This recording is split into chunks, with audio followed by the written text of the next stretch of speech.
The rain had started 3 hours ago, turning the alley behind Giovanni's into a slick mirror of neon and shadows.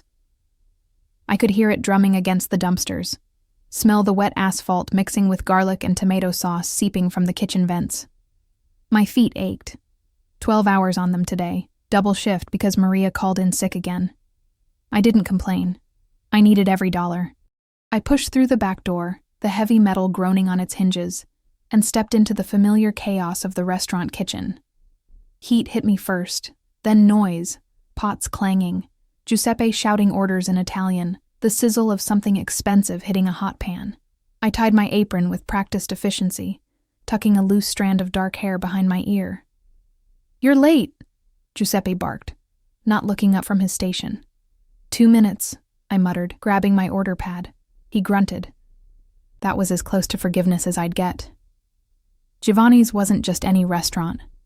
It was the restaurant. The kind of place where men in $1,000 suits came to discuss things that never appeared in contracts. I'd worked here for 8 months, long enough to know which tables to avoid, which conversations to forget the moment I walked away. The pay was good. Better than good. That's why I stayed, why I swallowed my questions and kept my head down. I pushed through the swinging doors into the dining room, and the atmosphere changed instantly.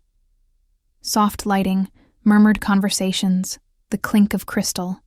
Everything here whispered money and danger in equal measure. Table 7 needed water. Table 3 wanted their bill. Table 9. I froze. Table 9 was occupied tonight. I'd heard the whispers, of course. The staff always knew when he was coming. The air itself seemed to change, becoming heavier, charged with something I couldn't name. Extra security appeared at the doors. Giuseppe's hands shook just slightly as he plated dishes with even more care than usual. Dante Moretti. I'd never seen him up close. He always sat in the private section, surrounded by men who looked like they'd been carved from granite. But tonight, something was different. Tonight, his usual booth was being cleaned, and they'd seated him at table 9, right in my section.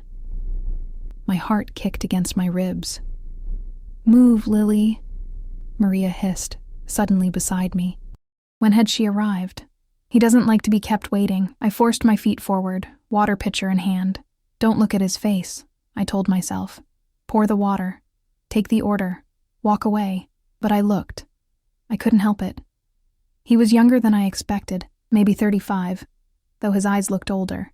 Dark hair, perfectly styled. A charcoal suit that probably cost more than 6 months of my rent. But it was his presence that struck me hardest, like standing too close to a fire. Dangerous. Consuming. 2 men flanked him, both watching the room with the cold efficiency of predators. I approached the table, my hand steadier than I felt. "Good evening. Can I start you with McKellen, 25. Neat." His voice was quiet, almost soft. Somehow that made it worse. "For the table." Not a request. Never a request. Of course. I poured his water, focusing on keeping my hand from trembling. The glass filled perfectly. Small victories. As I turned to leave, one of his men, the one with a scar bisecting his left eyebrow, leaned forward. "Boss, about the shipment, not here." 2 words, barely above a whisper. The man went silent immediately. I walked away, feeling eyes on my back. Not his eyes, surely. Men like Dante Moretti didn't notice girls like me. I was furniture, part of the scenery, as invisible as the wallpaper. The next hour passed in a blur of orders and fake smiles. I brought them their scotch, the entire bottle, which Marco retrieved from the locked cabinet with reverent hands. I delivered their food, artfully arranged plates that Giuseppe himself had prepared. Through it all, I kept my eyes down, my movements efficient. But I felt him. God help me. I felt his presence like a physical thing, pulling at something deep in my chest. It was near closing time when everything changed. I was clearing table 12 when I heard it. A sound that didn't belong in Giovanni's carefully curated atmosphere. Small feet running, a child's desperate breathing. A little girl burst through the main entrance, no more than 5 years old. Her pink dress muddy and torn. Her dark curls were plastered to her face with rain, and her eyes, wide with terror, swept the restaurant frantically. "He's coming!" she screamed, her voice raw. He's coming. Please. The restaurant went silent. Even the kitchen noise seemed to dim. Then those terrified eyes found Table 9, found him, and she ran. Everyone moved at once. His security stepped forward, hands moving toward weapons I couldn't see. Giuseppe rushed from the kitchen, but the little girl was faster, driven by pure desperation. She ran straight to Dante Moretti and threw herself against his legs, tiny hands fisting in his expensive suit pants. "Uncle Dante." The words came out in gasping sobs. "He's coming! He's gonna hurt Mama! Please, Uncle Dante, you have to stop him!" The entire restaurant held its breath. I watched, frozen with my tray of dirty dishes, as something shifted in Dante Moretti's face. The cold mask cracked, just for a moment, and what I saw underneath made my throat tight. Rage. Pure, incandescent rage, but controlled, banked like coals waiting for oxygen. He stood in one fluid motion, and suddenly he seemed bigger, more dangerous than before. His hands, large, marked with scars I'd noticed when he'd signed his check, came down gently on the little girl's shoulders. "Isabella." His voice was still quiet, but there was steel underneath now. "Where's your mother?" "Home. He came home and he was angry and Mama told me to run, and I remembered you said if I ever needed help." She was crying harder now, words tumbling over each other. "Please, Uncle Dante, he's gonna hurt her like last time," and he was already moving, one hand pulling out his phone, the other keeping the child close. His men flanked him immediately, all pretense of casual dining abandoned. "Lorenzo," he snapped into the phone, striding toward the door. "Get everyone to the Castellano house. Now. Full team. If Marco fucking touches her," he stopped abruptly, right in front of where I stood like an idiot, still holding my tray. His eyes met mine for the first time. Really met them, and I forgot how to breathe. They were dark, almost black in the low light, and in them I saw violence and protection warring for dominance. "You," he said, and I realized he was talking to me. "You have a car." I nodded, not trusting my voice. "Where do you live?" What? The question didn't make sense. Where do you live? Each word precise, controlled. Behind that control, I could feel fury building like a storm. "Maple Street. The apartments near, 20 minutes from the Castellano house." He turned to one of his men. "Marco's probably watching my cars. He'll run if he sees them coming." Then back to me, those dark eyes pinning me in place. "I need your car. Name your price." I don't want money." The words came out before I could stop them. I looked at Isabella, still pressed against his side, trembling and terrified. I thought of my own childhood, of locked doors and muffled screaming. "Just help her. Please." Something flickered across his face, too quick to read. "Giuseppe," he called, not looking away from me. "She's done for the night. Paid in full, plus double." "Sir, Get your keys." Not a request. Never a request. My hands moved on autopilot, setting down the tray, untying my apron, grabbing my purse from the back. This was insane. This was dangerous. This was... "Lily Mitchell," Giuseppe said quietly as I passed him, his weathered face grave. "Be careful. They don't forget debts." I didn't understand what he meant, not then. Outside, the rain had intensified into a downpour. My car, a 15-year-old Honda with a dent in the passenger door, sat in the back lot like a joke beside the black SUVs that had materialized around us. Security everywhere now, men with earpieces and bulges under their jackets. "That one," I said, pointing with shaking hands. Dante Moretti looked at my car, then at me. For a moment, I thought I saw the corner of his mouth twitch. Amusement or disbelief, I couldn't tell. "Keys." He held out his hand. I dropped them into his palm, our fingers brushing for a heartbeat. His skin was warm, calloused. The touch sent electricity up my arm. "Lorenzo, take Isabella to the safe house. Stay with her." He lifted the little girl, and she clung to him with desperate trust. "Uncle Dante will fix this, Piccolina. I promise. You'll save Mama? Always." He kissed her forehead, then handed her to the man called Lorenzo, who held her with surprising gentleness for someone built like a tank. Then Dante turned to me, and I saw decision crystallize in his eyes. A decision I didn't understand yet, but would change everything. You're coming with me. What? No, Your car. Your keys. That makes you my responsibility until I return it. He was already moving toward my Honda, expecting me to follow. And I don't leave liabilities unattended. I'm not a liability, I protested, even as my feet carried me after him. You're a witness to family business. That makes you involved. He opened the driver's door, slid into my worn seat like he belonged there. Get in, or stand in the rain. Your choice. It wasn't a choice. We both knew it. I ran around to the passenger side, yanking open the door and throwing myself into the seat. Water dripped from my hair onto my uniform, but I barely noticed. My heart was pounding so hard I could feel it in my throat. Dante started the engine. It sputtered twice before catching, and I wanted to die of embarrassment, and pulled out of the lot with surprising ease for a man who probably hadn't driven himself anywhere in years. Seatbelt, he said quietly. I fumbled with it, my hands shaking. From cold or fear or adrenaline, I couldn't tell. We drove in tense silence for maybe 3 minutes before I found my voice. What's happening? Who's Marco? His jaw tightened. The only sign of the rage I knew was burning beneath that controlled surface. My cousin's husband. Piece of shit who thinks his fists make him strong. The words came out flat, emotionless, which somehow made them more terrifying. Isabella's father. Oh God. The last time he touched Sophia, Isabella's mother, he put her in the hospital for 3 days. His hands tightened on the steering wheel, knuckles going white. She wouldn't press charges, wouldn't leave him. Said she loved him. Maybe she's scared, I whispered, thinking of things I'd tried hard to forget. Sometimes leaving is more dangerous than staying. He glanced at me then, something sharp and assessing in that look. You sound like you know. I didn't answer. Some stories didn't need telling. We turned onto Castellano Street, and I recognized the neighborhood. Old money. Big houses set back from the road behind iron gates.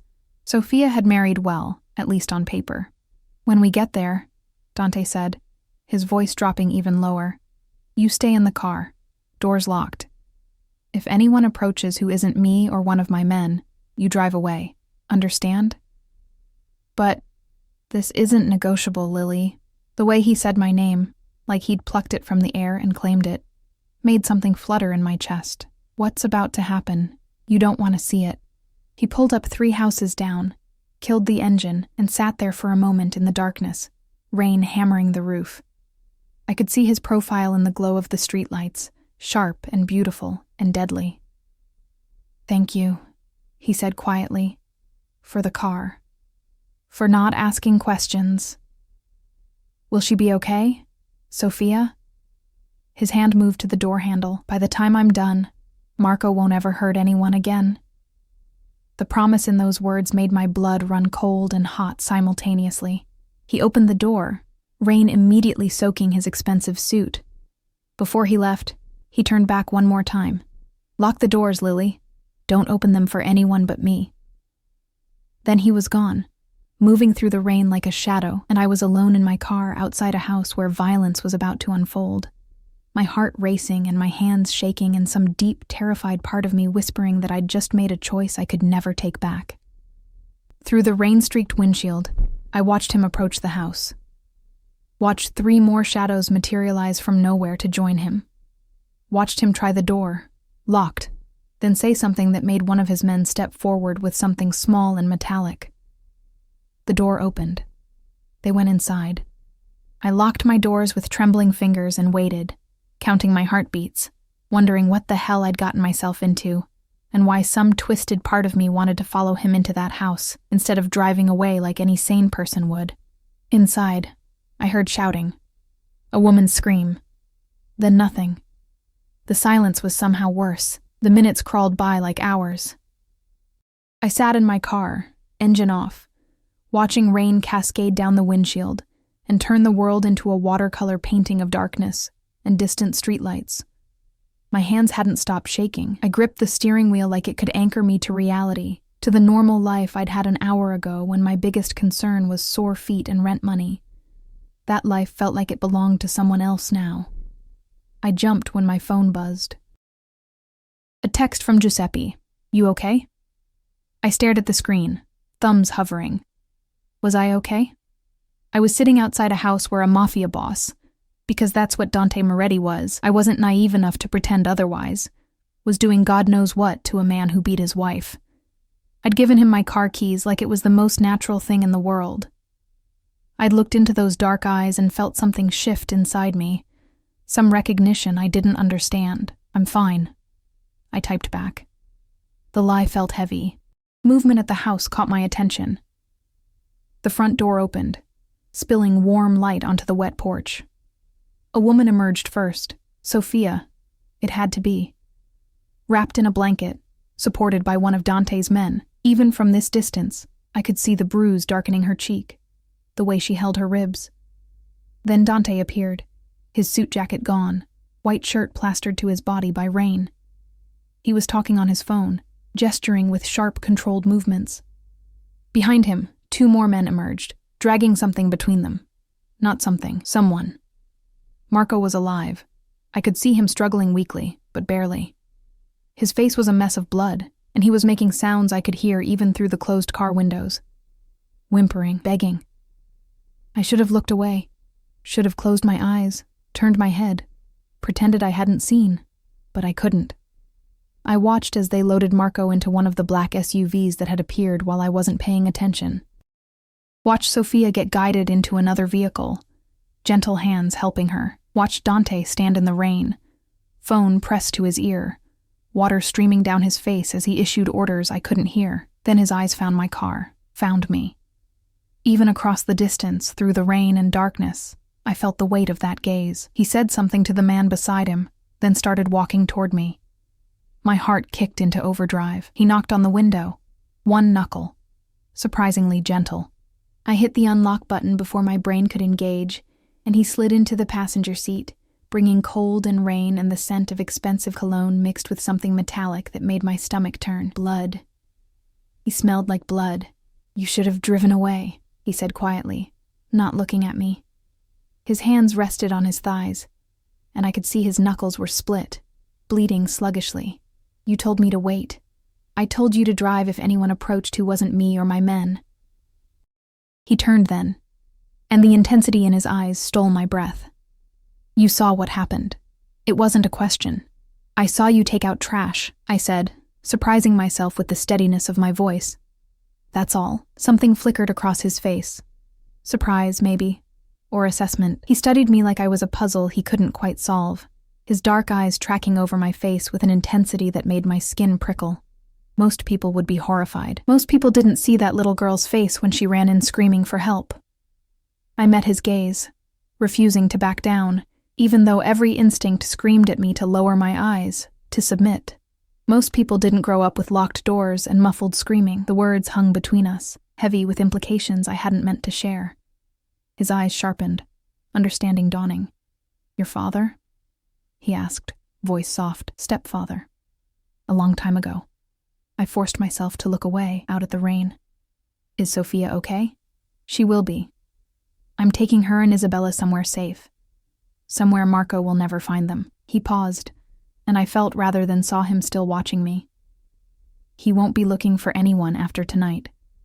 I should have asked what that meant, should have demanded details. Instead, I just nodded, accepting it, and wondered when I'd become the kind of person who could sit next to violence and feel nothing but grim satisfaction. I need to return your car, Dante said after a moment, but not tonight. Tonight, my driver will take you home. Tomorrow, I'll have it delivered to you personally, with a full tank and whatever repairs it needs. It needs everything, Lily. The corner of his mouth lifted, not quite a smile, but close. That check engine light has probably been on for 6 months. Despite everything, I almost laughed. 8 months. Christo? He shook his head, something almost fond in the gesture. You shouldn't be driving that death trap. It's what I can afford. The words came out sharper than I intended, edged with defensiveness. His expression shifted, that assessing look returning. I'm not judging you. I grew up in a neighborhood where cars like this were luxuries. He reached for the door handle, then paused. Thank you. For tonight. For helping Isabella. For not asking questions I can't answer. Will I see you again? The question escaped before I could stop it, and I immediately wanted to take it back. What was wrong with me? This man was dangerous. This man had just brutalized someone, possibly killed them. I should be running, not wondering about second meetings. He looked at me for a long moment, something dark and complicated moving behind his eyes. Yes, he said finally, and it sounded like a promise and a threat. Whether that's good or bad for you, I don't know yet. But yes, Lily Mitchell, you'll see me again. Then he was gone, leaving me alone with the scent of his cologne and the memory of split knuckles and dark eyes that saw too much. A different man appeared at my window, older, with gray at his temples and kind eyes that didn't match his dangerous profession. He gestured politely, and I understood. My ride home. I gathered my purse, locked my car, absurd, really, leaving it here, and followed him to one of the black SUVs. The interior smelled like leather and money.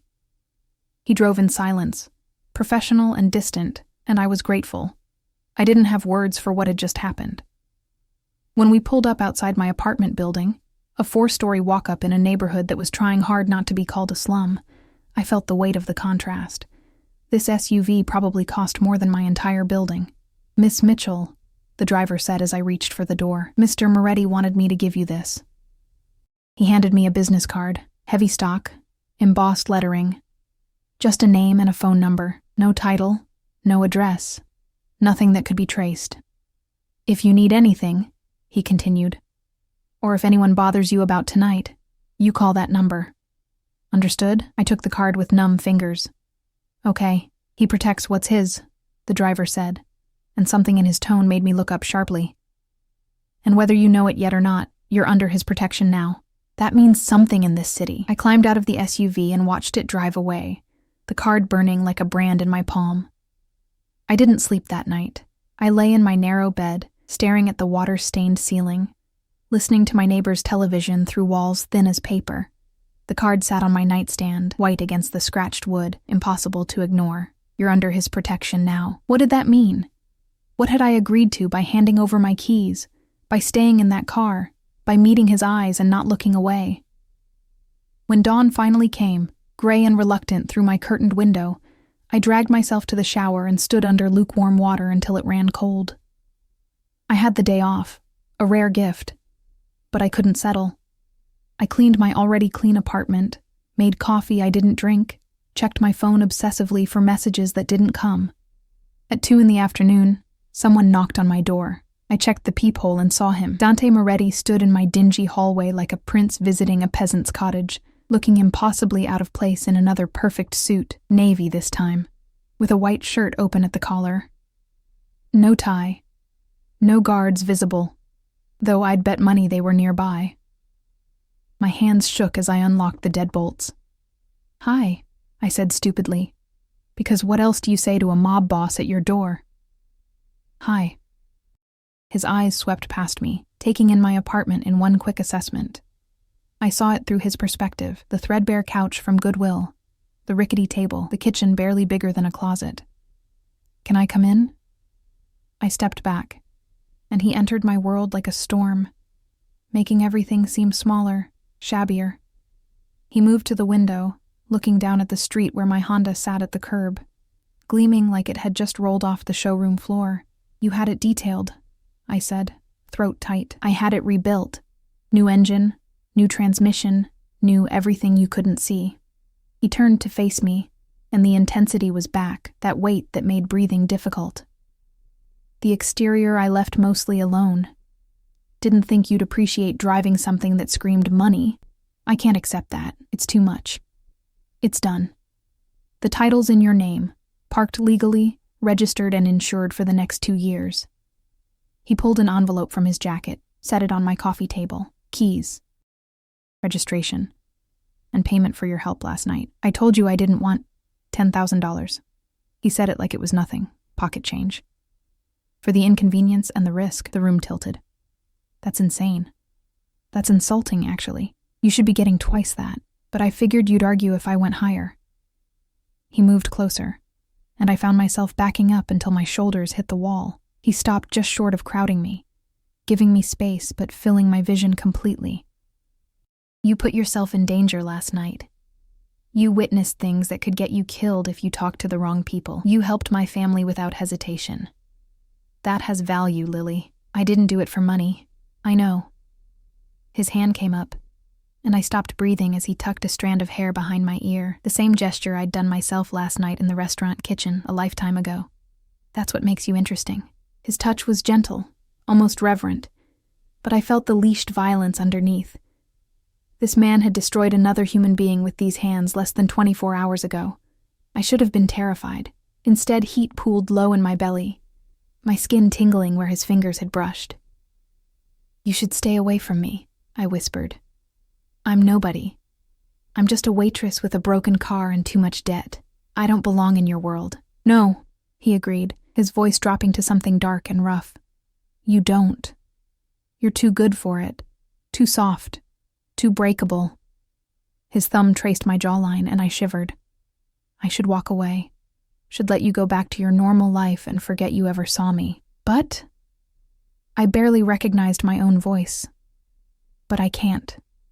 The admission seemed to cost him something. I've thought about nothing but you since last night. Those eyes, that defiance, the way you looked at me like I was human instead of monster.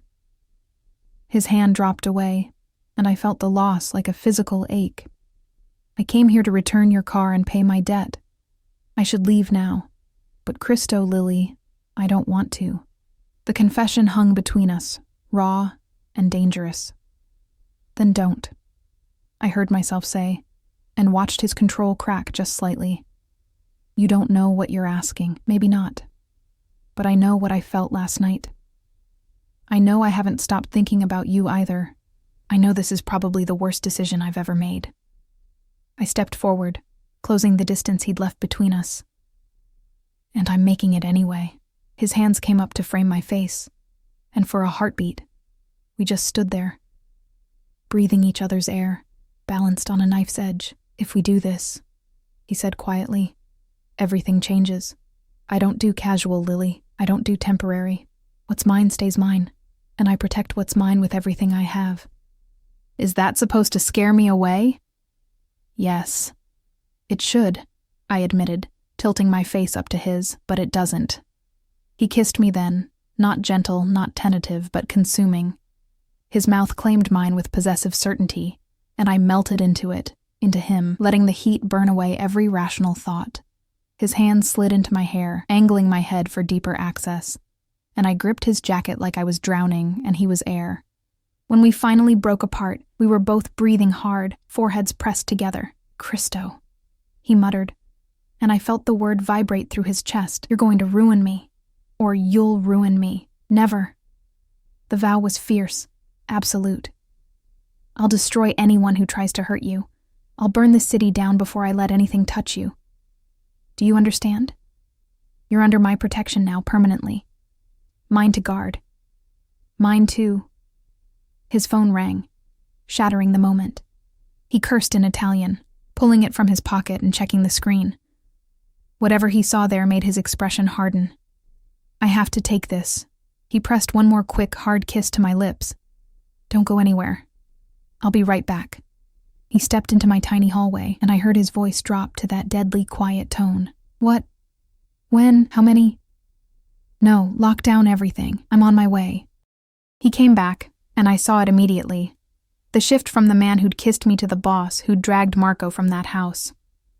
I have to go. Business. He cupped my face again, thumbs stroking my cheekbones. Have dinner with me tomorrow night. Let me do this properly. Okay. I'll send a car at 7. Wear something nice. He kissed my forehead, my nose, my lips, quick touches like he was memorizing me. And Lily? Keep that card with my number close. If anything happens, anything at all, you call me immediately. Promise me. I promise. One more kiss, deeper this time. Then he was gone, leaving my apartment feeling empty and cold.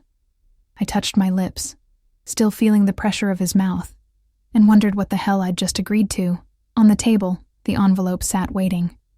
I opened it with shaking hands and stared at the check inside. $10,000. And a note in bold, slashing handwriting. This doesn't cover half of what you're worth to me. D. I sank onto my couch, check clutched in my hand, and tried to remember how to breathe. The next 24 hours passed in a fog of nervous energy and surreal disbelief. I deposited the check, watching the bank teller's eyes widen at the amount, and felt like an imposter, like someone would burst in at any moment and accuse me of fraud. But the money was real. The rebuilt car sitting outside my apartment was real. The business card burning a hole in my wallet was real. Dante Moretti was real. I called in sick to work, unable to face Giuseppe's knowing eyes or the restaurant where this had all started. Instead, I did something I hadn't done in years. I went shopping. Not at the thrift stores where I usually hunted for deals, but at an actual boutique in the nice part of town where the saleswoman looked at me like I didn't belong until I pulled out my new debit card. The dress I chose was simple, deep emerald green, fitted but not tight, falling just above my knee. It cost more than a week's wages at Giovanni's, and I felt guilty and exhilarated in equal measure as I handed over my card. "Special occasion?" the saleswoman asked, her attitude warming considerably now that she knew I could pay. "Dinner," I said, and thought, with a man who could probably buy this entire store without blinking. At 6:30 that evening, I stood in front of my bathroom mirror. The lighting was terrible, fluorescent and harsh, and barely recognized myself. The dress transformed me from invisible waitress to someone who might belong on Dante's arm. I'd done my makeup carefully, curled my dark hair so it fell in waves past my shoulders, but my hands shook as I applied lipstick, and my eyes in the mirror looked scared. "What are you doing?" my reflection seemed to ask. "This man is dangerous. This world is dangerous. You should run." But I thought of his hands cradling my face, the way he'd looked at me like I was something precious, the fierce protectiveness in his voice when he'd said mine, and I knew I wouldn't run, couldn't run. Whatever this was between us, I needed to see it through. At exactly 7 o'clock, someone knocked. Not Dante this time, but the gray-haired driver from before. Lorenzo, I remembered. He smiled when I opened the door, something warm and almost paternal in his expression. "Miss Mitchell, you look beautiful." "Thank you." I grabbed my purse, a cheap thing that didn't match the dress, but it was all I had. Does he usually do this? Send cars for women? Lorenzo's smile faded into something more serious. "In the 15 years I've worked for Mr. Moretti, I've never once been sent to pick up a woman for a personal dinner. Business associates, yes. Family, of course. But this?" He gestured to the SUV waiting at the curb. "This is a first." I didn't know if that made me feel better or worse. The drive took us out of my neighborhood, through downtown and into the hills where the city's elite lived behind gates and security systems. We pulled up to a restaurant I'd only seen in magazines, Celestine, the kind of place where you needed reservations months in advance and a mortgage payment just to cover appetizers. Lorenzo opened my door, offering his hand to help me out. "He's waiting inside, private room." Of course it was private. Men like Dante didn't eat where people could watch them, could listen, could take pictures for tabloids or police files. The maitre d' was expecting me. He led me through the main dining room, all crystal and candlelight and hushed conversations, to a door in the back. He knocked twice, then opened it, and there was Dante. He stood by the window overlooking the city lights, a glass of wine in his hand, wearing a black suit that looked like sin and temptation tailored into cloth. When he turned and saw me, something blazed in his eyes that made my knees weak. "Lily." My name on his lips was a prayer and a curse. "Cristo, you're stunning. Thank you for dinner," I managed, suddenly feeling like all my careful preparation was inadequate. "This place is overpriced and pretentious." He crossed to me in 3 strides, taking my hand and pressing a kiss to my knuckles that sent heat racing through my veins. "But it's quiet and secure, and I wanted somewhere worthy of you. I'm just a waitress. I don't need—" "You are not just anything." His voice went hard, and I realized this was a point of contention for him. "Don't diminish yourself. Not to me, not to anyone." He led me to the table, pulled out my chair with old-world courtesy that seemed at odds with the violence I knew he was capable of. A waiter appeared. Discreet, professional, disappearing after taking our order without really seeing us. "How was your day?" Dante asked, settling across from me, and the normalcy of the question made me laugh. "Surreal. I deposited enough money to pay off half my debts, drove a car that actually starts on the first try, and bought a dress I'll probably only wear once." I met his eyes. "How was yours?" "I dealt with a shipment problem, mediated a territorial dispute, and spent 4 hours in meetings that should have taken one." He took a sip of wine. "And thought about you constantly through all of it. The admission shouldn't have thrilled me like it did. You barely know me. I know you're brave. You ran toward danger when Isabella needed help, not away from it." He leaned forward, elbows on the table, intense focus making me feel like the only person in the world. "I know you're proud. You didn't want my money, even though you clearly need it. I know you understand violence and fear. But you're not broken by them. And I know that when I touch you, you don't flinch." Should I flinch? Most people do. They sense what I am, what I'm capable of, and something in them recoils. His eyes searched mine, but not you. "Why is that, Lily?" I thought about lying, deflecting. But something about this man demanded honesty. Because I've already seen the worst of what men can do. My stepfather made sure of that. I wrapped my hands around my wine glass, needing something to hold. He was a mean drunk who liked to use his fists. For 8 years, I watched my mother try to love him into being better. It never worked. He just got worse. Where is he now? Dead.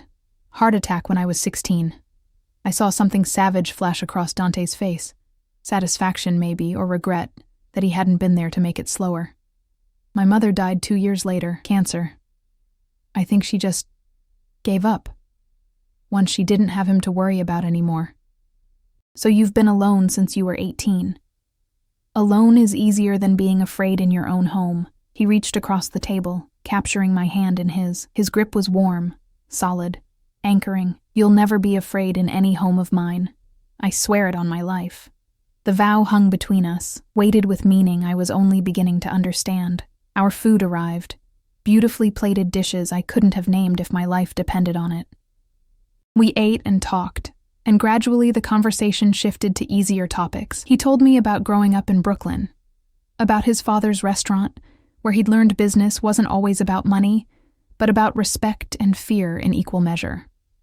I told him about the community college classes I'd been taking online, the degree in psychology I was working toward one painful course at a time. "Why psychology?" he asked, genuinely curious. "Because I want to understand why people hurt each other. Why some people become monsters and others don't, even when they have every reason to." I paused. "And maybe because I want to help people who are trapped like my mother was." "You have a good heart, Lily Mitchell." He said it like it was a wonderful and terrible thing. "It's going to get you in trouble in my world." "Your world," I echoed. "Tell me about it. The real version, not whatever sanitized story you think I need." He studied me for a long moment, weighing something. Then he leaned back, and I saw the boss emerge, the man who commanded empires built on shadows and blood. "I run most of the organized operations in this city, protection, logistics, certain entertainment ventures. I inherited the position from my father 5 years ago, along with all the enemies and debts that came with it." His voice was matter-of-fact, no apology or pride. "It's not glamorous. It's politics and violence and constant chess games where the pieces are people's lives. I've killed men, Lily. I've ordered deaths. I've done things that would make you sick if you knew the details. And Sophia? Isabella?" His expression softened marginally. "My cousin's daughter and granddaughter. Sophia married Marco against family advice. She thought love could change him. It couldn't. But our family protects our own, and she's under my protection now. Marco was warned multiple times. He didn't listen. What happened to him? The truth. He's alive. Barely. He's in a hospital 3 states away with a new identity, new face, and very explicit instructions about what happens if he ever comes near Sophia or Isabella again." Dante's smile was cold. He'll spend the rest of his life looking over his shoulder, remembering what happens when you touch what's mine. The possessiveness in that last word made my pulse quicken. "Why are you telling me all this? You could have lied." Made yourself seem cleaner. Because if we do this, if you choose to be part of my life, you need to know what you're getting into. I won't lie to you, Lily. I won't pretend I'm something I'm not. He leaned forward again, capturing my gaze. But I will protect you with everything I have. I will give you anything you want, and I will kill anyone who tries to hurt you. That's who I am. That's what I offer. If it's too much, if it's too dark, I'll have Lorenzo drive you home right now, and you'll never hear from me again. My throat was tight. And if I stay, then you're mine. Completely. I don't share, Lily. I don't do casual. You would be under my protection, part of my life. And that comes with dangers and luxuries in equal measure. His intensity was almost painful. I would want you to move from that apartment to somewhere safe. I would want you to let me help you finish your degree without worrying about work. I would want Christo. I would want everything. Your time, your attention, your body, your heart. Is that too much? Yes, I whispered. It's insane. It's too fast. We barely know each other. I know. He stood, moving around the table to crouch beside my chair, taking both my hands in his. But I've never felt this before. This need to possess someone so completely it terrifies me. The moment you looked at me in that restaurant, something shifted. Like recognizing something I didn't know I'd been looking for. I touched his face, feeling the slight stubble on his jaw, the heat of his skin. This is crazy. Probably. I should say no. Should run back to my safe, boring life. You should. His hands tightened on mine, but you won't. Because you feel it too, don't you? This pull between us. I did. God help me, I did. It was terrifying and exhilarating and completely insane, but I felt it. This magnetic draw toward a man who should have been my worst nightmare, but instead felt like something I'd been missing my entire life. If I say yes, I said slowly, I have conditions. Interest sparked in his eyes. Tell me. I keep working. Maybe not at Giovanni's, but I need something that's mine. I won't be kept like a pet. I saw him about to argue and pressed my fingers to his lips. I need purpose, Dante. I need to feel useful. He kissed my fingers, nodded. What else? Honesty. You don't lie to me, even when the truth is ugly. Even when you think it will hurt me. Done. Though I may not be able to tell you everything. Some things are too dangerous for you to know. I understand. I took a breath. And I want to go slow. I know you said you don't do casual, and that's fine, but I need time to adjust to all of this. To you. Something flickered in his expression. Disappointment, maybe, or frustration, but he nodded. How slow? I don't know. Slow enough that I don't lose myself completely. He stood, pulling me up with him, and suddenly we were pressed together, his hands on my waist, my palms flat against his chest where I could feel his heart racing. I'll give you slow, he murmured against my hair, but Lily, understand this. Every day, every hour, I'm going to be thinking about claiming you completely. About making you so thoroughly mine that you forget what life was like before me. I'll wait because you asked me to, but don't doubt for a second that I want you. All of you. Starting right now. Then he kissed me, and slow seemed like the most impossible thing in the world. His mouth was demanding, possessive, and I kissed him back with equal fervor, my fingers tangling in his hair, my body arching into his. He backed me against the wall. When had we moved? And his hand slid down to my hips, gripping hard enough to leave marks I'd feel tomorrow. A knock on the door broke us apart, both breathing hard. Cosa? Dante barked, irritation clear in his voice. Sir, I apologize. Lorenzo's voice carefully neutral. But we have a situation. Angelo called. It's urgent. Dante cursed in Italian, resting his forehead against mine. Timing is shit. I'm sorry, it's okay. Go handle your business. Come with me. It wasn't quite a request. Not to the meeting. That's too dangerous.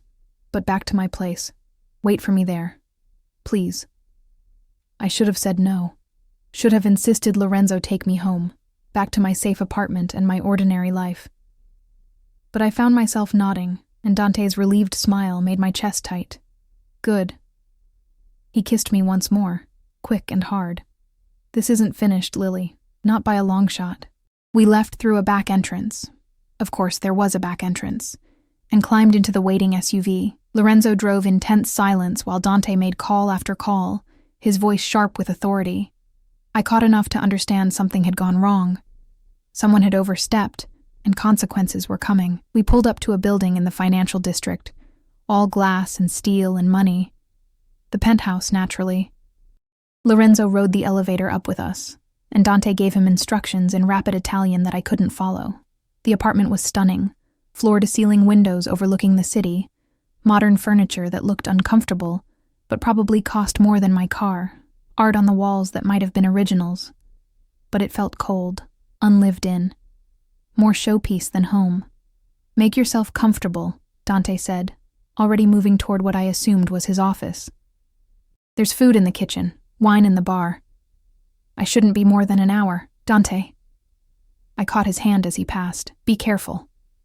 He looked at me like I'd said something profound, then cupped my face and kissed me with bruising intensity. No one has told me to be careful in years. They're all too afraid of me. Well, I'm not. I know. It's terrifying. He smiled, quick and genuine. Wait for me, Tesoro. I'll be back soon. Then he was gone, and I was alone in a mobster's penthouse, wondering how my life had become something out of a novel in less than 48 hours. I wandered through Dante's apartment like a ghost, afraid to touch anything, hyper-aware that I didn't belong in this world of marble countertops and designer everything. The living room opened onto a terrace, because of course it did, and I stepped outside, letting the cool night air wash over me. The city sprawled below, a carpet of lights that seemed to go on forever.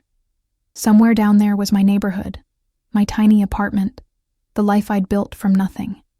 It felt like another universe now, impossibly distant from this glass tower and the dangerous man who'd claimed it as his kingdom. My phone buzzed.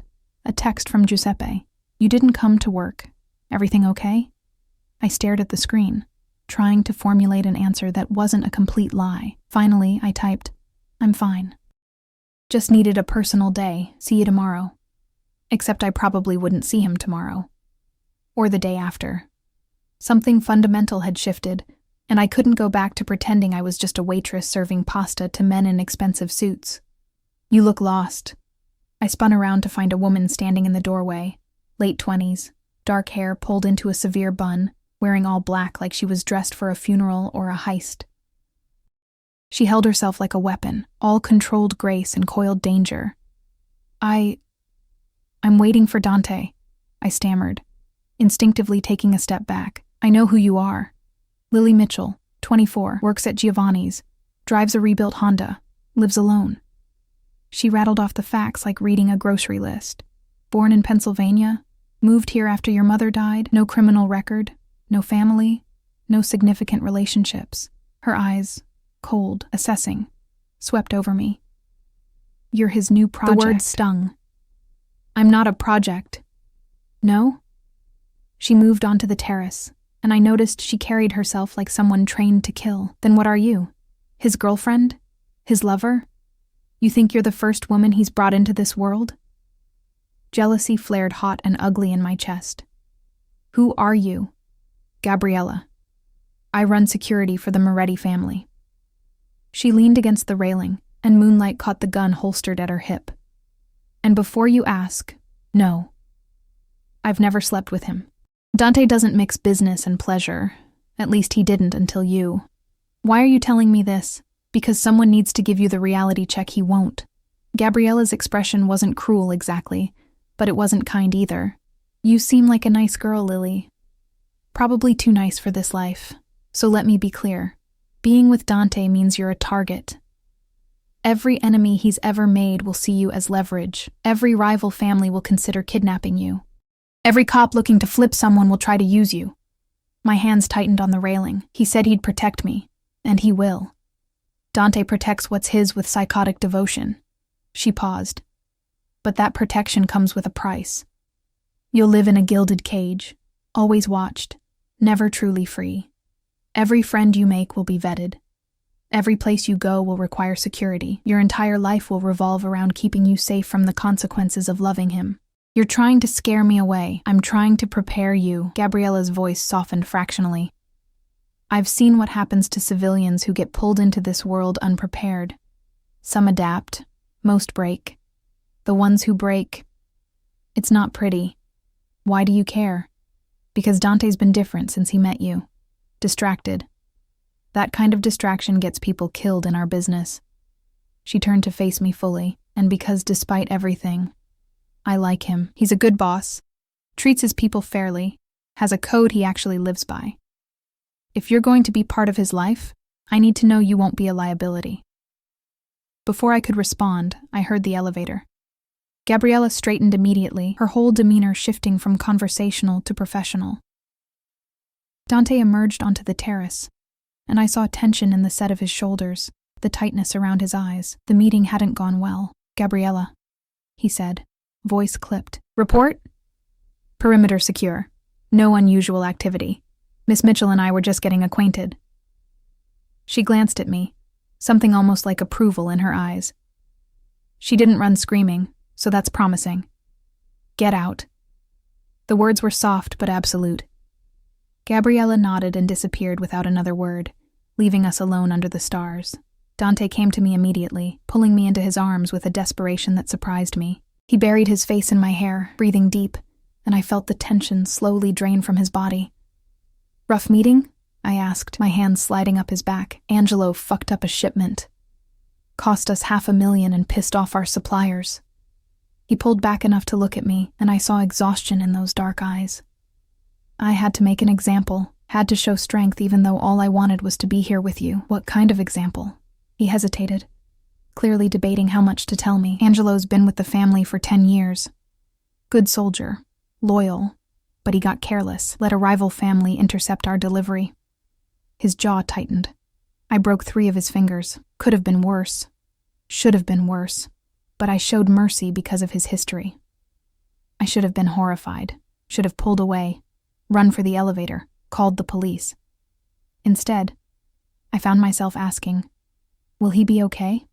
He'll heal, and he'll never make that mistake again. Dante cupped my face, thumb stroking my cheekbones. "Does this disgust you? Knowing what I do, what I'm capable of?"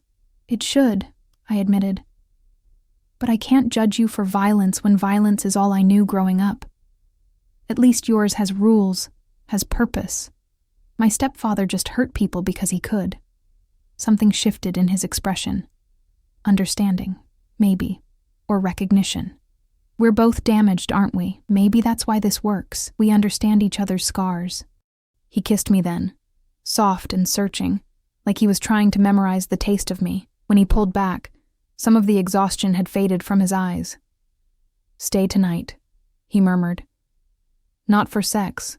I remember your condition about going slow, but just stay. Let me hold you. Let me fall asleep knowing you're safe and here and mine." The request was so vulnerable, so at odds with the man who'd just broken someone's fingers, that I couldn't refuse. "Okay." Relief washed across his face. He took my hand and led me inside, through the sterile living room to a bedroom that was surprisingly personal. The bed was massive, king-sized and covered in soft gray linens. Books lined one wall, actual paper books with worn spines. A photo on the nightstand showed a younger Dante with an older couple. His parents, I guessed. "Bathroom's through there," he said, gesturing to a door. "I'll find you something to sleep in." I went into the bathroom, marble and chrome, a shower big enough for 4 people, and stared at my reflection. My carefully applied makeup was still perfect, my dress still immaculate, but my eyes looked different. Older, somehow, like I'd aged years in a single evening. When I emerged, Dante had changed into black sleep pants and nothing else, and I tried very hard not to stare at the expanse of muscled chest, the tattoos that covered his left shoulder and ribcage, a saint and a demon locked in eternal combat. He handed me one of his shirts, soft cotton that smelled like him, and turned his back while I changed. The gesture was surprisingly gentlemanly for a man who'd told me he wanted to possess me completely. We climbed into bed from opposite sides, and for a moment we just lay there in the darkness.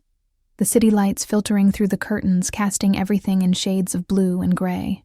"Come here," he said quietly, and I moved into his arms, my head on his chest where I could hear his heartbeat. His hand stroked my hair, and I felt him relax by degrees. "Tell me about your mother," he said after a while, "before she got sick. She was soft. Too soft for the world," my grandmother used to say. I traced patterns on his chest, over the tattoos. She believed in love conquering all, in second chances, in seeing the best in people. It made her an easy target for men like my stepfather. "Do you resent her for staying with him?" I did, for a long time. I was so angry that she chose him over me, over her own safety. I paused, old pain surfacing. But then I grew up and understood it wasn't that simple. She was trapped. Financially, emotionally, psychologically. Leaving would have meant starting over with nothing, and she didn't think she could do it. But you did. Started over with nothing. I didn't have a choice. When she died, it was leave or drown in that town and all its memories. I looked up at him. "What about your parents?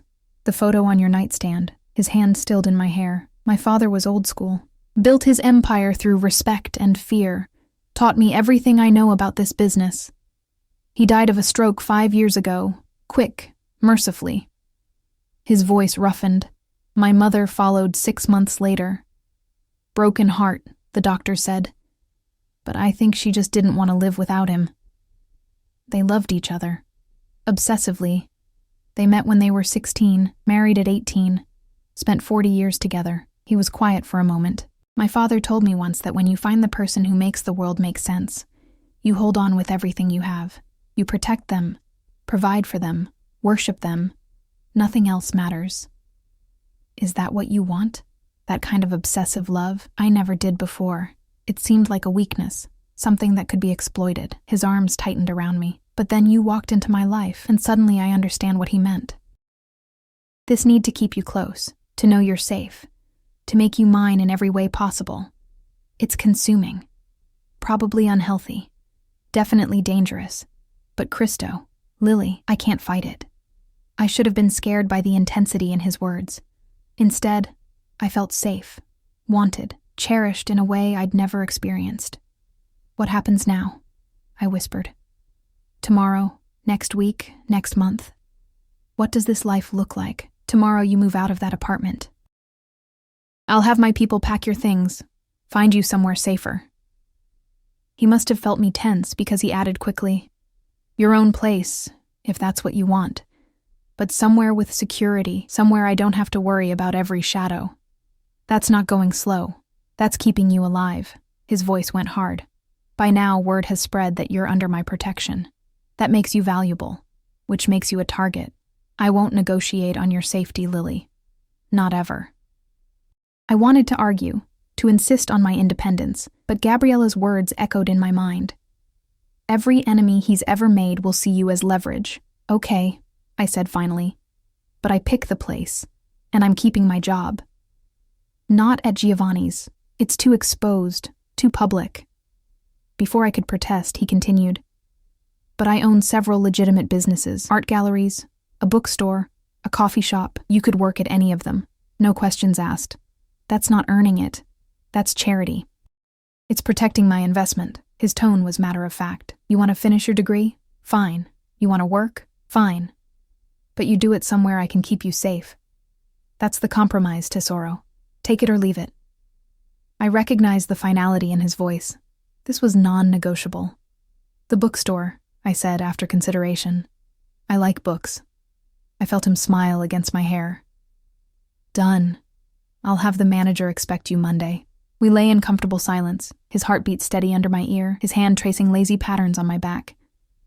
I should have felt trapped, smothered by his protectiveness. Instead, I felt safe, wanted, like I'd finally found a place where I belonged. "Dante?" I said sleepily. Thank you. For tonight. For being honest. For not pushing." He tilted my face up and kissed me, slow and deep. "Sleep, Tesoro. We have time. All the time in the world to figure this out." I drifted off in his arms, surrounded by his scent and warmth, and for the first time in years, I didn't have nightmares. 3 months passed like a fever dream. Dante kept his word. I moved into a renovated loft in a secure building, all exposed brick and high ceilings and windows that actually locked properly. He didn't push me to move in with him, though I saw the restraint it cost him every time he left my place in the morning. The bookstore job was perfect. Quiet, civilized, surrounded by stories instead of the chaos of restaurant service. My manager, an older woman named Catherine, knew exactly who'd arranged my employment, but treated me like any other employee, which I appreciated more than she knew. My life transformed in ways both obvious and subtle. I finished my degree online, the financial pressure finally lifted. I made new friends, carefully vetted by Gabriella, though she tried to be subtle about it. I learned to recognize the security that always shadowed me, to accept that privacy was a luxury I'd traded for safety, and Dante was everything. Intense, possessive, surprisingly tender. We had dinner together most nights, either at his place or mine. He taught me about his world in careful increments, the politics, the alliances, the unspoken rules that kept the peace. I met his inner circle, Gabriella, who'd become something like a friend, Angelo, whose healing fingers testified to Dante's mercy and brutality in equal measure, Marco, his cousin, who treated me with careful respect. We went slow, as I'd requested. Dante courted me with a single-minded focus that was both thrilling and terrifying. Flowers appeared at my apartment weekly. He remembered every small detail I mentioned, my favorite coffee order, the author whose new book I was anticipating, the childhood memories that still made me smile. He kissed me breathless but never pushed for more, though I could feel the leashed desire in every touch, every heated look. I was falling in love with him, had probably been falling since that first night. But now it was undeniable, consuming. The kind of love that rewrote everything I thought I knew about myself. It was a Saturday morning when everything changed again. I was working at the bookstore, shelving new arrivals in the fiction section, when the door chimed. I looked up automatically, prepared to offer my usual greeting, and froze. The man who entered was everything Dante wasn't. Blonde where Dante was dark, slight where Dante was powerful, expensively casual where Dante was lethally elegant, but his eyes held the same calculation, the same predatory awareness. "Lily Mitchell?" he said, his accent placing him as old money New England. Every instinct screamed danger. "I'm sorry, can I help you find something?" "I think you can." He moved closer, and I noticed 2 men flanking him, security, just like Dante's. "My name is James Castellano. I believe you know my sister, Sophia." The world tilted. Castellano, Isabella's last name. This was Sophia's brother, which meant, "You're Marco's brother-in-law." The words came out flat. Was. Marco no longer in the picture, thanks to your boyfriend. His smile didn't reach his eyes. "I'm here because we have a mutual problem, Miss Mitchell. Dante Moretti has overstepped, and I need your help correcting the situation." "I don't know what you're talking about." My hand moved subtly toward the panic button Catherine had installed under the counter, connected directly to Gabriella's phone. "Don't!" James's voice sharpened. "I'm not here to hurt you. I'm here to make you an offer. A way out of the life Dante's trapped you in. He hasn't trapped me in anything, hasn't he? You moved from your home, changed your job, accepted his protection. You're isolated from everyone you knew before him, surrounded by his people, living in an apartment he pays for." James leaned against the counter, casual but threatening. "That's not love, Miss Mitchell. That's possession. And I can free you from it. I don't want to be freed. Even knowing what he is? What he's done?" James pulled out his phone, scrolled through something, then turned the screen toward me. "This is what Dante Moretti did to my brother-in-law. Look at it." I didn't want to, but my eyes dropped automatically. The photo showed a man, barely recognizable as human, bruised and broken and barely alive. My stomach churned. "Marco was a piece of shit who beat his wife," I said, forcing steel into my voice. "This is what happens to men who hurt women in Dante's world, is it?" James's smile turned cold. "Or is this what happens to anyone who crosses the great Dante Moretti? How long until you disappoint him, Lily?" How long until you become inconvenient? Get out. My hand finally hit the panic button. Get out of my store right now. I'm trying to save you. She told you to leave. Dante's voice cut through the tension like a blade. He stood in the doorway, backlit by morning sun, and he looked like violence personified. Gabriella flanked him on one side, Angelo on the other, both armed and ready. James straightened, but he didn't look afraid. Moretti, how predictable. Come running the moment your pet is threatened. She's not my pet. Dante moved into the store with predatory grace, and I saw James's security tense. She's mine, my woman, under my protection, and you just made a fatal mistake coming here. Did I? James gestured to me. Ask her, Dante. Ask her if she's really happy being your prisoner. Ask her if she understands what being yours actually means. Dante's eyes cut to me, and I saw uncertainty there, rare and painful to witness. Lily? This was it, the moment of choice. I could walk away, take James's offer of freedom, return to my small life without danger or darkness. I could be safe. Or I could choose the man who'd shown me that safety wasn't the same as living. I'm exactly where I want to be, I said clearly, moving from behind the counter to stand beside Dante, and you need to leave. Now. Relief and possessive triumph flashed across Dante's face. His arm came around my waist, pulling me close. James's expression darkened. You're making a mistake. When this ends badly, and it will. Don't say I didn't warn you. It won't end badly, Dante said, his voice dropping to that deadly quiet. Because if you or anyone from the Castellano family comes near her again, I'll burn your entire organization to the ground. Sofia is under my protection because Marco failed as a husband and you failed as a brother. Isabella is safe because I made it so. You have no leverage here, James. No power, just a lot of misplaced anger that you're about to swallow, or I'll help you choke on it. The standoff stretched for endless seconds. Then James smiled. Cold, calculating, dangerous. We'll see, Moretti. The city is changing, your time is ending. He headed for the door, pausing in the threshold. And Miss Mitchell? When this falls apart, don't come looking for my help. You chose your cage. You can die in it. Then he was gone, his security trailing behind. And I released a breath I didn't know I'd been holding. Are you all right? Dante turned me to face him, hands framing my face, eyes searching mine with desperate intensity. Did he hurt you? Touch you? I'm fine. He just talked. My hands covered his, and I felt them trembling slightly. Dante, what was that about? Why would he come here? Because I humiliated his family when I dealt with Marco. Because he sees you as my weakness. His jaw tightened. He's not wrong. You are my weakness, Lily, my only one. And that makes you invaluable to my enemies. Then maybe we should... No. The word was absolute. Don't even suggest walking away. I can't. I won't. Ince. He pulled me against his chest, and I felt his heart racing. Cristo.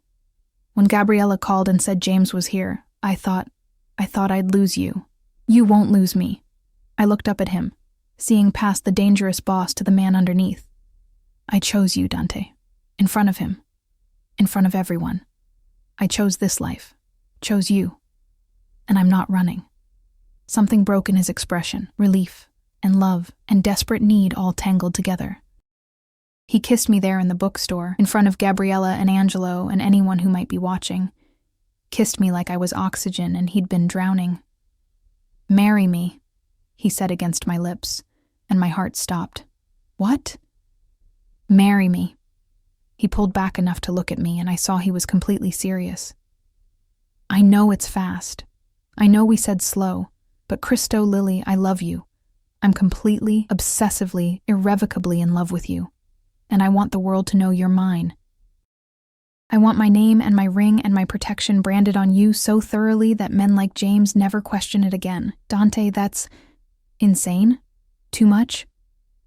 He cupped my face, thumb stroking away tears I didn't know I'd shed. Probably. But I don't care. I want to wake up next to you every morning. I want to build a life with you, have a family with you, grow old with you. I want everything, Tesoro, and I want it to start right now. I should have said it was too fast, too intense, too much too soon. Should have asked for time to think, to process, to be rational. Instead, I said, yes. His smile was blindingly beautiful. Yes? Yes, I'll marry you. Yes to everything. I laughed, giddy and terrified and absolutely certain.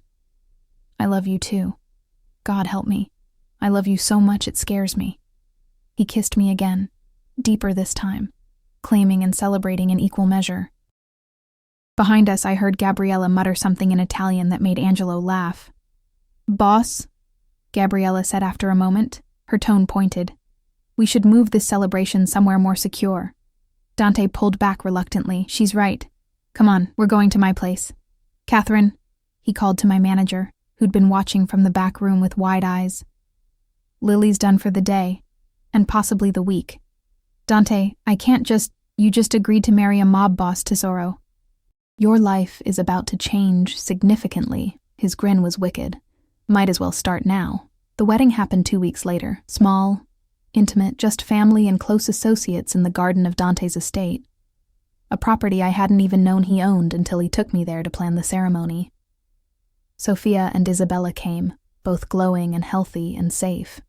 Gabriella stood as my maid of honor, which seemed absurd until I realized she'd become one of my closest friends. Angelo gave me away, which made both of us cry. I wore a simple white dress, elegant, understated, nothing like the elaborate gowns I'd seen in magazines. Dante wore a black suit that made him look like sin incarnate when he slid the ring onto my finger, a simple platinum band with a single diamond. I felt the weight of the promise it represented. I'm going to love you until my last breath, he vowed, his voice low enough that only I could hear. I'm going to protect you, worship you, give you everything I have. You're my wife now, Lily, my partner, my equal, my everything.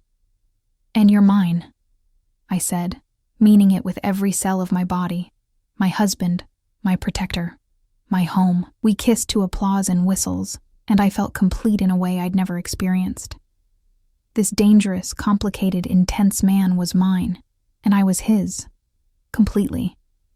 The reception was a blur of champagne and dancing and well wishes from people whose names I struggled to remember, but I didn't care. I only had eyes for Dante, who never left my side, who touched me constantly like he needed to reassure himself I was real. Late in the evening, we slipped away from the party, up to the master bedroom of his estate. Our estate now, he'd insisted. Floor-to-ceiling windows overlooked the garden, where fairy lights twinkled like fallen stars. I have something for you, Dante said, pulling a folder from his desk. Wedding present. I opened it, confused, and found legal documents. It took me a moment to understand what I was looking at. This is the deed to a women's shelter. I looked up at him, tears blurring my vision. Dante, this is yours, fully funded, staffed, ready to open next month. He came to me, brushing away my tears with gentle thumbs. You said you wanted to help women like your mother. Women trapped in situations they can't escape. So now you can. This is your purpose, Tesoro, your project. Your way of making the world a little less dark. I couldn't speak, could only throw my arms around him and hold on tight, overwhelmed by the depth of understanding in this gesture. I love you, I managed finally. God, Dante, I love you so much. Show me, he said, voice going dark and heated. We've gone slow long enough, Tesoro. Show me how much you love me. So I did. I kissed him with all the love and passion and desperate need I'd been holding back for months. I let him undress me slowly, worshipfully, his hands and mouth exploring every inch of skin he revealed. I did the same to him, tracing his scars and tattoos, claiming him as thoroughly as he was claiming me. When we finally came together, it was perfect, intense and overwhelming and exactly right. He moved inside me with controlled power, his dark eyes never leaving mine, and I felt the last walls between us crumble. Mine, he growled against my neck as we both shattered. Always mine. Always, I agreed, and meant it. 6 months later, I stood in the women's shelter, Haven House we'd named it, and watched as another woman walked through the doors with her children, scared but hopeful. I thought of my mother, wished she could have had a place like this, wished she could see me now. "Mrs. Moretti?" One of the counselors approached. "The new resident needs intake paperwork." Mrs. Moretti. I still wasn't used to it, still felt a small thrill every time someone used the name. "I'll handle it," I said, moving to help the woman whose eyes were too familiar, whose story I already knew by heart. That evening, I came home to find Dante in his office, surrounded by papers and tension. Business had been complicated lately. James Castellano was making moves, trying to undermine Dante's control. But we faced it together, partners in every sense of the word. "How was your day?" he asked, pulling me into his lap, breathing deep like my scent centered him. "We helped 3 more women today, got 2 kids enrolled in school." I ran my fingers through his hair, feeling him relax. "How was yours?" "Long. Complicated. Better now that you're here." He kissed my neck, my jaw, my lips. "I have news. Good or bad? Depends on your perspective." He pulled back enough to meet my eyes, and I saw nervousness there, rare for him. "We're going to need to convert one of the guest rooms, maybe 2, eventually." My heart stopped. "Dante, are you saying—" "You're pregnant, Tesoro. About 8 weeks, according to the doctor." I stared at him, the words not quite computing. Pregnant. A baby. Our baby. "How do you—" "I haven't even—" "You've been sick in the mornings. You fell asleep at 7 last night.